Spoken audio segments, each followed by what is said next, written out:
আমার কাছে এই খবর আসছে যে আপনি ছাত্রদের গুলি করার পর্যন্ত নির্দেশ দিয়েছেন। আপনি ছাত্রদের গুলি করার পর্যন্ত নির্দেশ দিয়েছেন।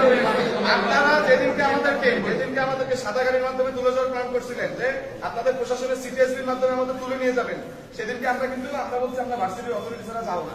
কারণ এই পুলিশ বাহিনী 16 বছর ধরে জনগণের কাছ থেকে গ্রহণযোগ্য ধারাইছে, এটা আপনি শিওর? আপনারা এখন ভয় পান রাস্তায় নামতে, লজ্জা লাগে আপনাদের যে আপনারা এই ড্রেস করে রাস্তায় নামতে আপনাদের লজ্জা লাগে।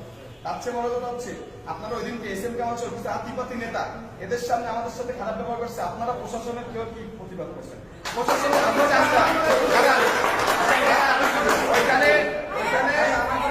ওইখানে একজন সিনিয়র সিটিজেন ছিল আমাদের অভিভাবক, তাকে রাজাকারের বাচ্চা বলে গালি দেওয়া হয়েছে। আপনি তখন কেন প্রতিবাদ করেন নাই?